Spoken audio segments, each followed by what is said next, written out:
Eo am-piandrasana fatratra izay hotendrain'ny filoham-pirenena ho prime ministre tokoa tsika amin'izao fotoana izao nanambara ry Andriamatoa Benja Urbain Ndriatsezahena fa na iza hotendreny eo amin'izay toeran'ny prime ministre izay dia vonona hiara hiasatrandro zareo avy eo anivon'ny malagasy miara-miainga. Ny VPMMM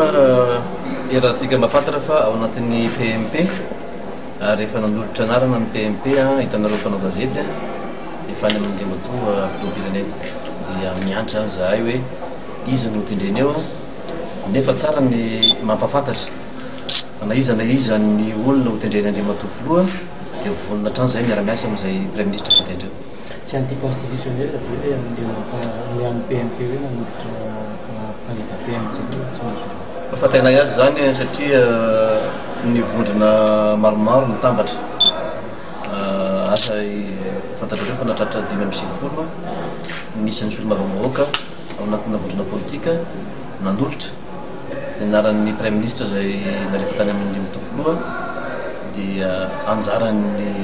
Andriamatoa filoha zany mahita hoe manara-dalàna ve sa tsy manara-dalàna ny fanolorana PMP ny anarana prime ministre. Fahitanay azy satria zay zany ny eritreritra ny PMP fa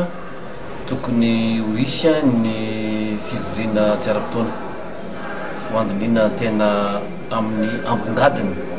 ny fitsipika anatin'ny fiain'ny antenimieram-pirenena dia amin'izay zany zay no maneho ny hevitray hoe ao anasahoana ny fahitana ny isan'ny solo-mavamahoaka mamorona vorona parlementaire anankiray.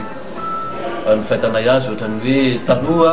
solo-mavamahoaka 8 no afaka mitambatra amina vondrona parlementaire iray zao sy lasa 520 fahitanay azy ohatrany hoe be loatra le isa 520. Miankina amin'ny adi-hevitra zay ho isy eo raha toa ka ho isy ilay fivoriana tsara-potoana eto anivon'ny antenimieram-pirenena. Nareo ve nangataka an'izay sa afaka mangataka zay ka